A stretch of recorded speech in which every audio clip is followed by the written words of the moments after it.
Sa gitna ng gulo sa Middle East, 12 lokal na opisyal ng Bulacan ang stranded sa Dubai, United Arab Emirates. Ayon sa DILG, February 25 daw sila umalis ng Pilipinas, 3 araw bago atake ng Amerika at Israel ang Iran. 11 sa kanila ay vice mayors na may travel authority para sa personal na mga biyahe, ayon kay Secretary Junvic Remulla. Inaalam pa ng DILG kung may travel authority ang mayor. Samantala, may higit 1,000 Pilipino sa Middle East ang gusto na ring umuwi ng Pilipinas ay naman sa Department of Migrant Workers.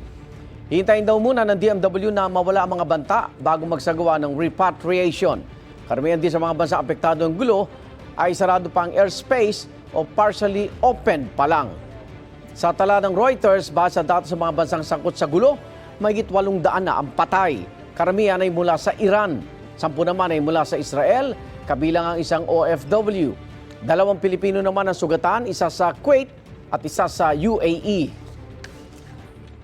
Igan, mauna ka sa mga balita, mag-subscribe na sa GMA Integrated News sa YouTube para sa iba't ibang ulat sa ating bansa.